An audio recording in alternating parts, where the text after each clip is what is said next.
Okey, selamat sejahtera kepada semua yang akan menonton video saya.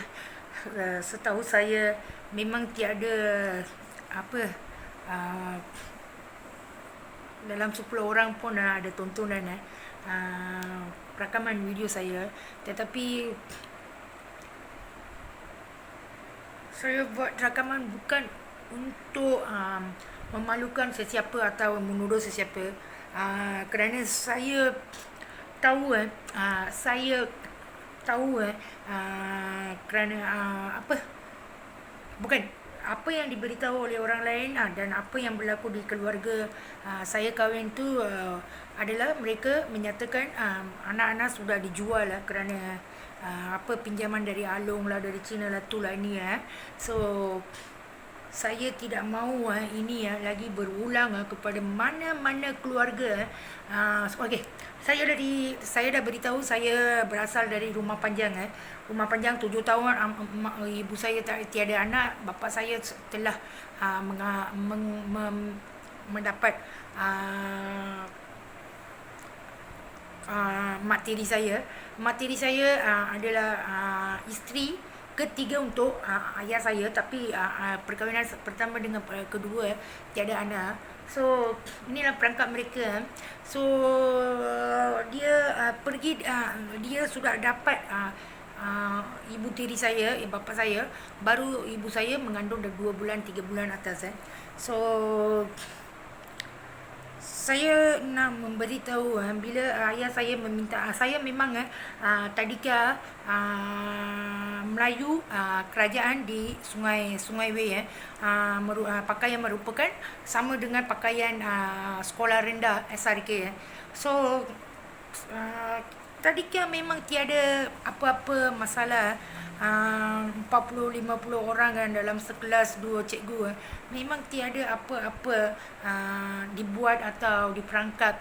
Memang tidak ada sekalipun ada apa-apa yang dibuat ke atas saya. Tetapi nak masuk darjah 1, bapa saya menanya saya, you mau pergi sekolah Tamil ke atau sekolah Melayu? So setahu saya, ayah saya, memang saya selalu ikuti ayah saya untuk kutip recycling kita semula. So saya tahu ayah saya memang tidak mampu membayar tambang bas sekolah. So saya menyatakan tak apalah ayah, saya pergi untuk sekolah Melayu. Walaupun saya tahu kawan-kawan saya sekolah India ada banyak kelebihan, bukan banyak kelebihan, untuk orang India ada kelebihan yang istimewa. Kalau ditengokkan ada kalau cuti-cuti sembahyang untuk tuan kita, ada setengah hari ada dapat makanan lah, itulah inilah. So saya memang dah minat, tapi kerana kedudukan miskin kami tidak membenarkan saya untuk memaksa ayah saya hantar untuk sekolah Tamil kerana nak ambil bas. So di sini saya ingin memberitahu jiran depan rumah panjang saya, jiran depan sederek, rumah ketiga ke apa, mereka memang adik-beradik semua dah dari sekolah Tamil. Mereka pergi sekolah Saraswati ke Vivekananda, saya pun tak tahu. Mereka memang lebih tidak mampu daripada kita, kerana seorang adik-beradik, ibunya, ayahnya dah sudah melarikan diri selepas mengahwini orang lain, dapat orang lain. Seorang ibu lagi, memang mereka ada suami isteri tapi tak mampu untuk membayar kerana keluarganya tidak didiangi dengan mana-mana tolongan orang lelaki yang mereka janda, tak kahwin macam tu. So mungkin tapi mereka memang sudah boleh bayar, tiada utang, tiada susah untuk membayar pergi sekolah tambang bas. So mungkin ada apa-apa. So setahu saya dari kecil orang Melayu tidak membenarkan kita untuk mencuri. Orang Melayu dan ayah saya pun ada sekali saya sudah curi 20 sen dari rumah kawan depan jiran, tapi dia pun kawan sekolah Suguna, bernama Suguna. Mak dia tiada suami, tapi dia seorang anak saja. So bila dia orang ibu dia beritahu bapa saya pukul saya. Orang Melayu atau dan ayah saya tidak membenarkan untuk mencuri tidak biarkan saya mencuri tapi budak-budak dari sekolah jiran saya itu adalah bukan kemungkinan memang benar keluarga lamaran kedua saya yang dari Sentosa Klang tapi diorang asal Bidor Perak. Saya memang sekarang 3 tahun lepas ini saja saya boleh tahu kebenaran siapa mereka sebenarnya. So mereka memang membawa kita untuk mencuri. Itulah tawaran itulah mereka mendapat pergi sekolah dengan naik bas dengan tiada hutang So di sini saya ingin memberitahu sekolah yang saya masuk tu sekolah rendah Sungai Way dan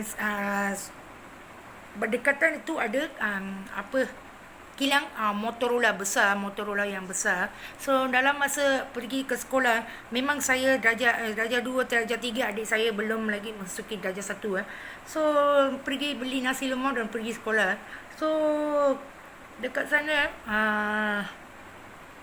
memang dah mula sekolah jalan kaki pergi sekolah kerana dah saya mula sekolah ayah saya pergi untuk kutip kita semula untuk menyara keluarga untuk makanan semua. So setiap kali saya memberitahu sini saya tiada anti atau saya ada orang bagi saya jadi kemarahan sekumpulan cikgu lah tu lah, bukan memang dah mula sekolah saya dah mula accident memang sebulan 2 bulan sekali memang accident tapi mungkin ada sesuatu kuasa yang telah menolong saya tanpa membahayakan diri atau kematian So ini mereka buat So dalam pada satu hari kelas saya kawan saya memberi menunjuk dompet dan mengambil bagi saya. So dompet tu kita pun tak tahu dia bagi saya pun mengambil tapi dalam tiada apa-apa.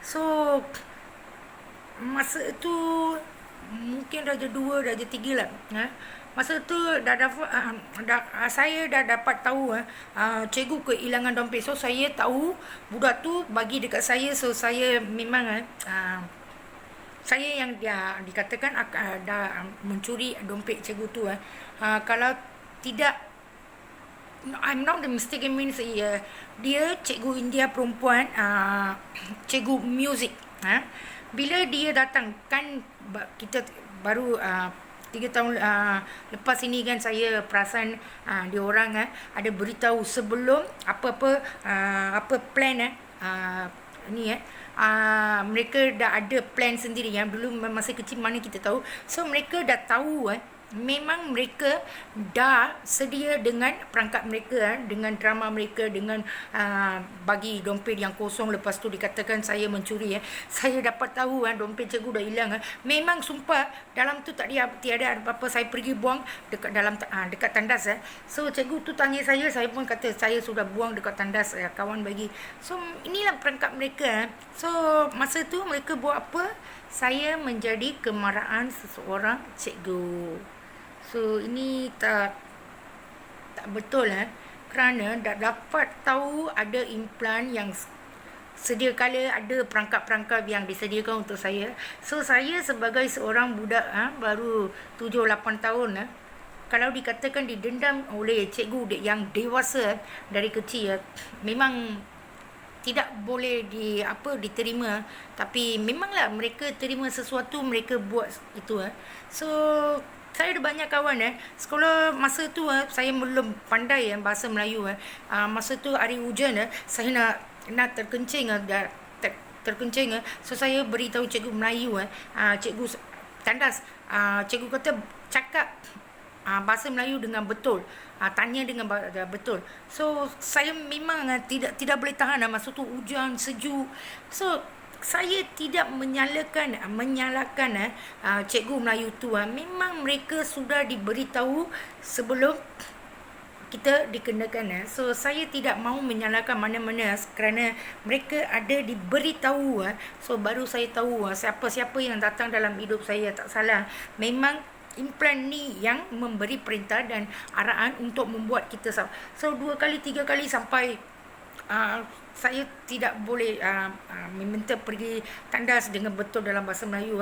So saya suruh kawan saya bernama Krishna, kawan lelaki saya, pergi minta. Lepas tu cikgu kata suruh dia datang minta izin sendiri, bukan you mau tanya. So sampai saya pun tak boleh tahan, tak tahu tanya, saya terkencing dalam tandas.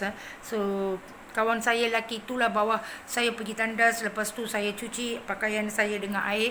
Lepas tu datang. So di sini kalau saya memberitahu apa yang berlaku kat atas saya, memang mereka akan kata saya menjadi anti Melayu, menyalahkan cikgu-cikgu. Bukan.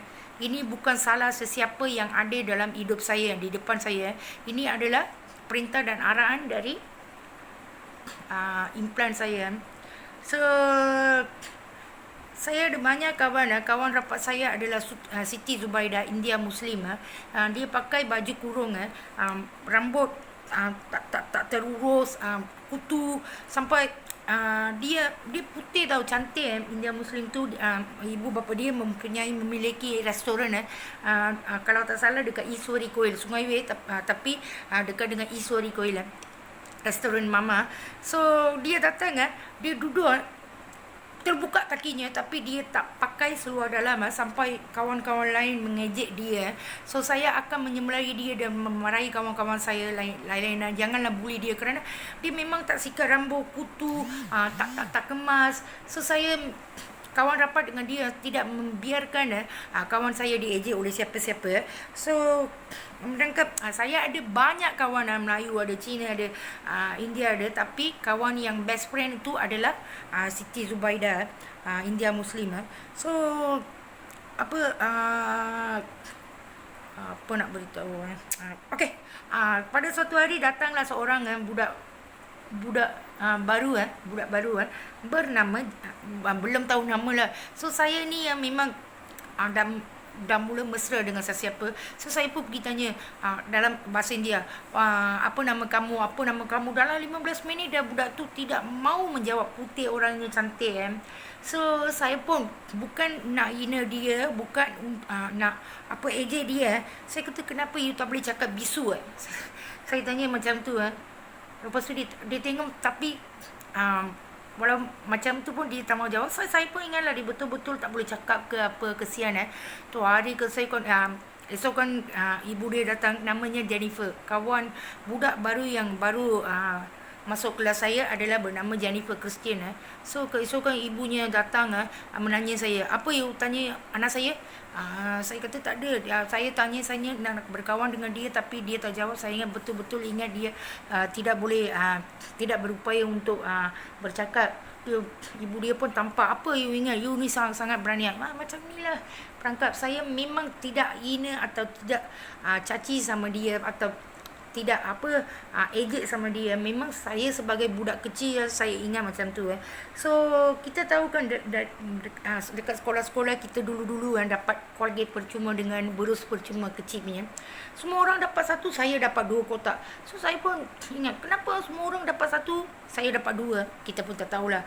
So darjah 3 mula-mula ada satu gigi gerhana kena tampal dengan semin.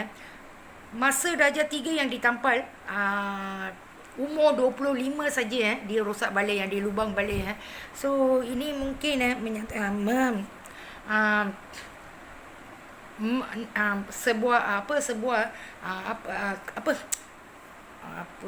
okey, ini untuk hanya membuktikan barang-barang hospital dulu, termasuk apa-apalah dulu memang canggih, memang keluarnya hebat, memang tahan. So sekarang saya dari memang gigi depan saya ada bukti, gigi depan saya tidak rosak, tidak patah.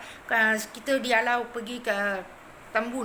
So dekat sana teman lelaki saya bila bercakap dengan telefon sebelum saya pergi sana, memanglah tidak pernah saya sangka dia boleh buat sebegitu. Pergi sana pukul sampai mata, gigi, muka sudah bengkak macam macam muka babi yang besar-besar. Tapi rawatan tidak dibagi 1.5 hari rawatan tidak dibagi di ward Bainun, di ward hospital Bainun. So saya hari keesokan lagi sudah tambah kesakitan saya, tapi gigi saya depan tidak rosak, tidak ada lubang, tidak apa-apa, memang cantik yang gigi depan saya. So saya ingat sebegitu, kerana dia pukul, pasal itulah muka saya bengkak. So muka bengkak dengan gigi yang tidak rosak, tiada kaitan dua-dua, tiada kaitan. Memang muka tak bengkak kerana gigi, tapi saya ingat macam tu. Tapi doktor pun dalam 1.5 hari saya dalam ward apa pun tidak bagi di rawatan. So saya sendiri pergi pakai Bainun yang mula-mula saya pergi periksa. So saya menangis sampai tak boleh tahan. Doktor tolong saya. Lepas tu 4 doktor membuat operasi serta-merta. Lepas tu mereka sudah cabut 2 gigi yang tidak rosak. Kerana memang dulu saya tidak tahu. Kalau hari tu saya beritahu ibu keluar itu teman yang saya pergi sana, Perak Tambun, pandai-pandai nak menuduh anak saya. Memang saya tidak tahu apa yang dipukul. Muka darah, hidung darah, sampai satu good morning towel yang tak boleh tahan sampai dia lari dari good morning towel, kena pukul sebegitu. So apa saya nak buat? Lagi-lagi mereka pun cabut gigi keluar. So apa saya nak? So ibu dia, teman saya, marahlah. Pandai-pandai nak cakap anak saya pukul you, gigi dah cabut. Begitulah. So 6 bulan saya tinggal bersama dia. So selepas itulah dia mengantar saya balik dekat sini. Lepas tu dia pergi Singapura. Saya yang bawa dia hantar Singapura. Kali pertama, itulah saya kata, saya hidup dengan dia 6 bulan 6 bulan lebih. Sehari, masa sebulan 2 bulan, sehari melebih 3 kali 4 kali bersetubuhan. So lepas tu dia pergi Singapura, tiada positif HIV. Inilah saya kata, untuk mereka, orang yang mula-mula memerangkap saya dengan implant ni, untuk melepasi apa yang berlaku, apa mereka lakukan ke atas diri saya. So mereka tidak berkeperimanusiaan, tidak berkesianan dengan saya.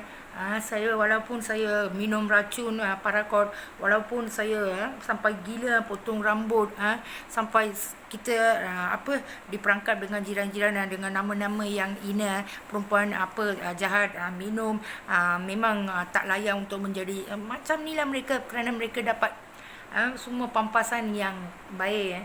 So saya memang tak marah dengan mereka. Kalau tengok sebegini, dari mula saya dah dilanggar kereta, memang setiap kali, setiap bulan, ada sebulan 2 kali 3 kali kena. Lepas tu budak depan dekat jiran saya bawa kita pergi Ponteng, walaupun kita tak mahu, dia pergi bawa Ponteng.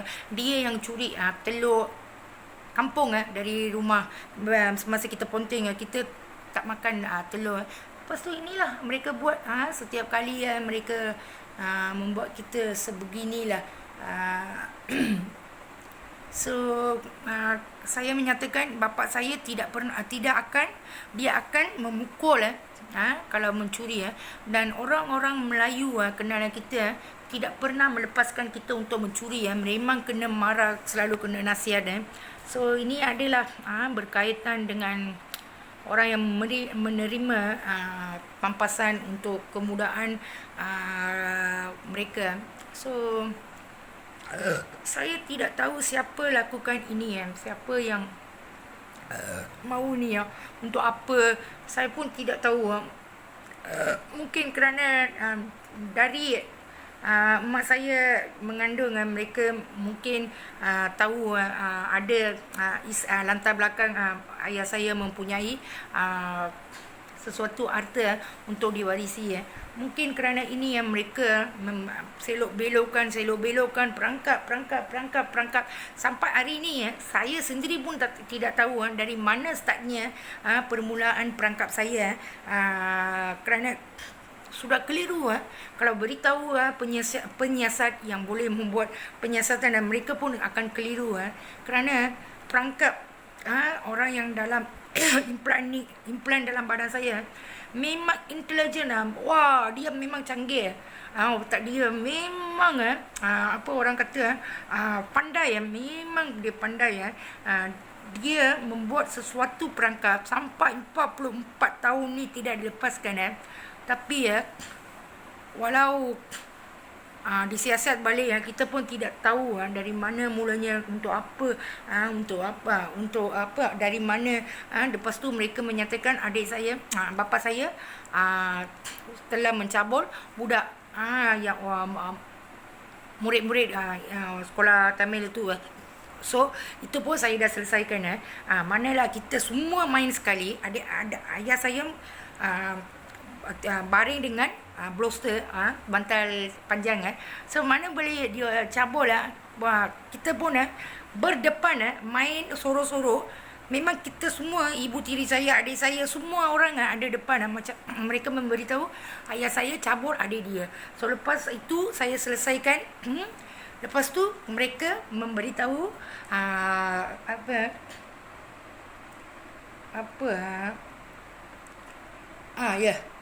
saya menyatakan saya dari Persatuan Piala Asosiasi saya pergi dengan Cikgu Shirley,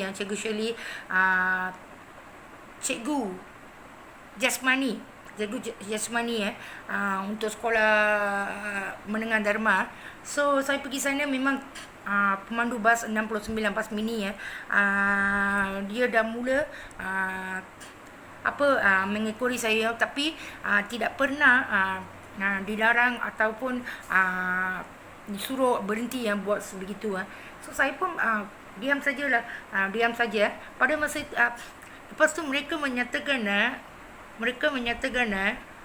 saya tidak pernah, hanya hari lepas 6 bulan saya tak melayan dia, walaupun dia ekori saya dan mempropose dekat saya, tidak pernah menerima. Hari yang pertama saya menerima propose dia kerana paksaan kawan-kawan saya dari Seremban, orang Malayalam. So saya pun okeylah bersetuju. Hari itu juga saya sudah saya dah kena dengan cikgu tu marah saya. Lepas tu kawan yang lagi satu yang menjual sayur, kawan ex-student dari rumah kebajikan bernama Amirta Wali. Dia memberitahu, adakah you cinta love itu orang tiket dalam bas tu. Saya kata 6 bulan dia ekori saya tapi saya tak terima. Kenapa, dia tanya. Saya kata tak adalah, saya takut Cikgu Shirley marah, tapi cikgu dia duduk sebelah saya pun, dia cerita-cerita saya pun taruh tangan dekat macam rapat-rapat pun Cikgu Shirley dengan Lechimi Tewi yang tidak pernah melarang, atau kerana orang itu tidak ambil duit untuk duit tambang untuk bas. So saya pun biarkan sajalah, bukan biarkan, saya pun macam tak tahu saya. Lepas tu Syubah dengan Radhika yang paksa saya lah, kenapa you ada dia kerja dia konduktor bas, odoh lah, itulah inilah. So lepas panjang-panjang fikir, baru hari ini saya menerima. So baru Amir Tawali memberitahu, dia menjual sayur depan apartmen Puchong Jaya. Puchong Jaya.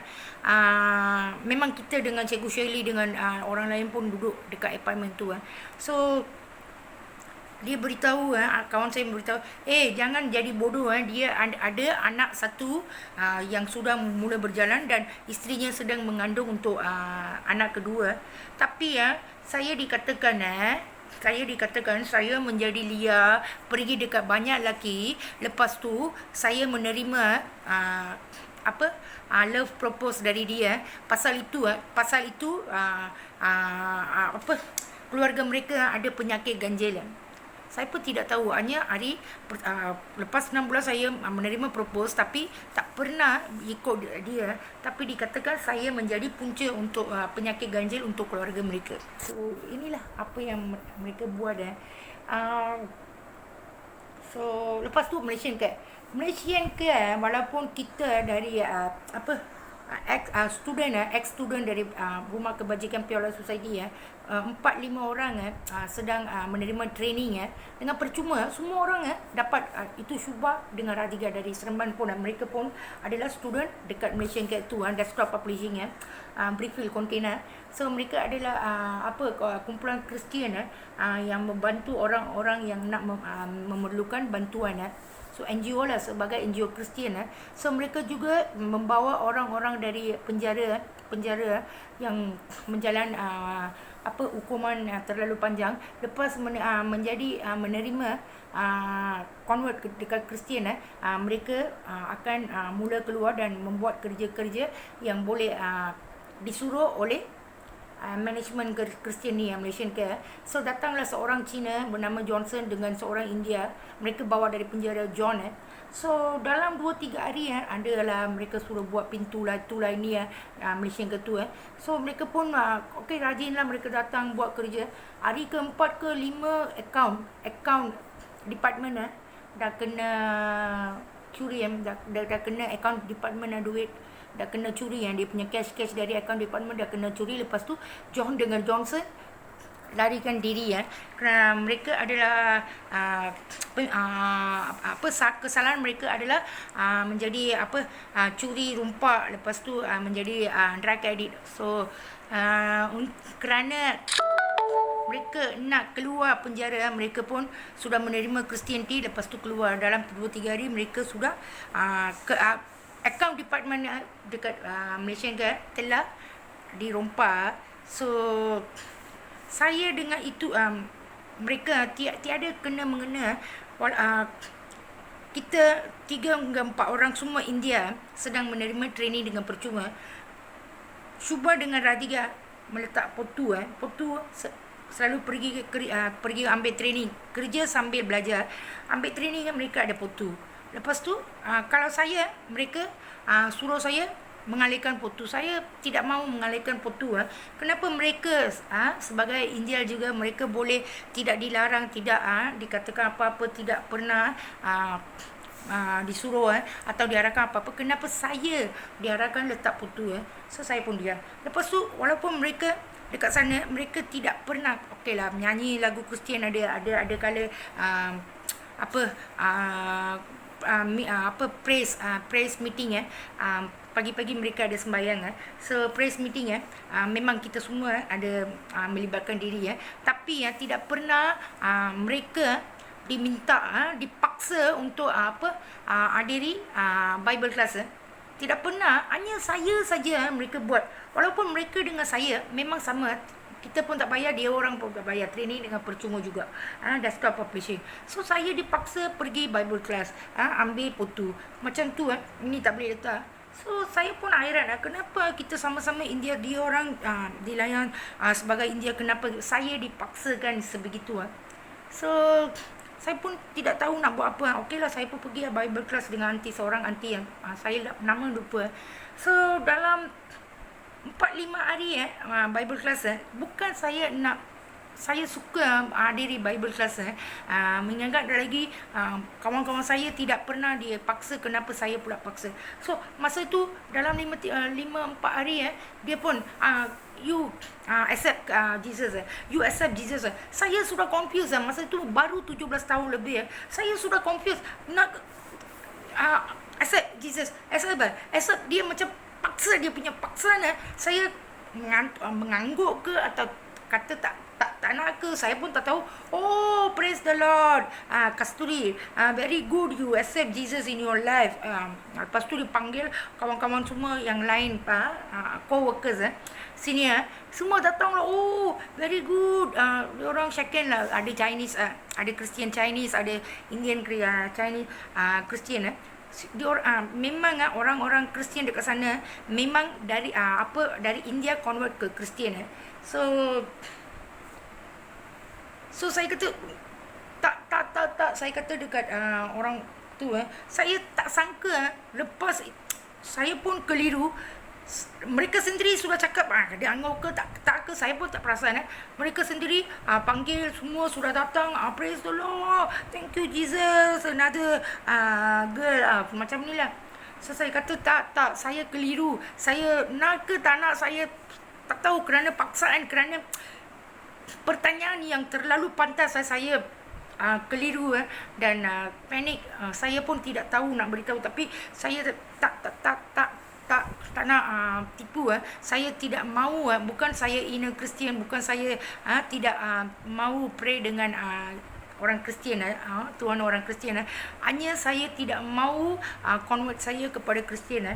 So semua orang dah marah, mula marah saya lah, dah naik marah dengan saya. Memang perlakuan mereka terhadap saya, pandangan mereka, dan dah mulalah mereka dah membagi kerja-kerja yang lebih daripada orang lain, daripada pekerja yang sama seperti saya, tapi saya dipaksa membuat kerja-kerja yang lebih sampai confuse, tidak bagi yang time untuk pergi tandas ke, freely pergi tandas ke macam tu. So saya pun setiap kali ada sesuatu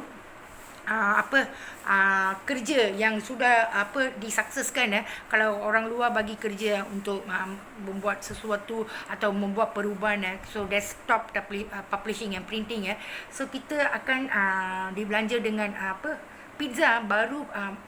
Pada masa itulah saya belajar makan pizza. Selalu yang dibelanjakan adalah Hawaiian pizza dengan nenas, dengan ada nenas. So di sanalah mula-mulanya saya dapat merasa, dan sampai hari ini saya memang minat pizza kerana itu.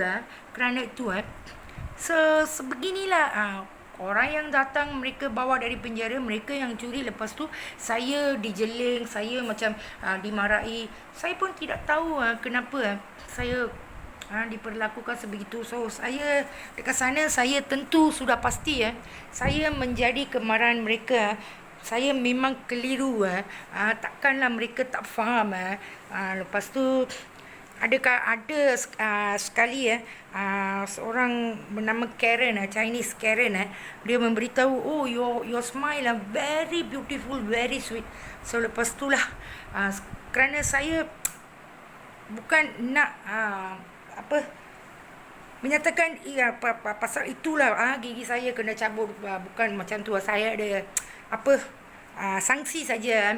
Mereka marah sesuatu kata saya, so saya sanksi. Mungkin kemarahan mereka sampai hari ini mengikuti saya, tapi perangkap saya bukan dari bekerja dari Malaysia ke. Memang perangkap saya dah mula dari kecil, tapi mereka membuat sesuatu kemarahan, membuat seseorang marah sama kita, atau membuat sesuatu perangkap dengan membuat menuduh dengan kesalahan yang besar sampai orang lain pun dengar marah sama kita. Memang perangkap ini bagi oleh implan badan kita, tapi implan badan kita tidak pernah menonjolkan diri siapakah mereka. Mereka memang pandai, sampai akhir pun mereka tidak pernah menunjukkan, tidak pernah keluar untuk menonjolkan diri mereka sebenar, dan apakah kemauan mereka, apakah motif sebenar mereka, sehingga saya diperbuat dari macam ni. So masa ini memang saya dah perasan, dah kenal ada sesuatu penipuan dibuat, terhadap saya dibuat. So hari ini kalau mau tak siasat saya sendiri yang berfikir kalau berfikir memang saya pun sudah keliru kerana berpuluh-puluhan dekat ratusan tuduhan dibuat so dekat mana saya pun tidak tahu tapi yang buat itu adalah implan di dalam badan saya. Itu saja saya boleh beritahu. Saya akan datang lagi saya ada banyak lagi untuk diceritakan. Terima kasih.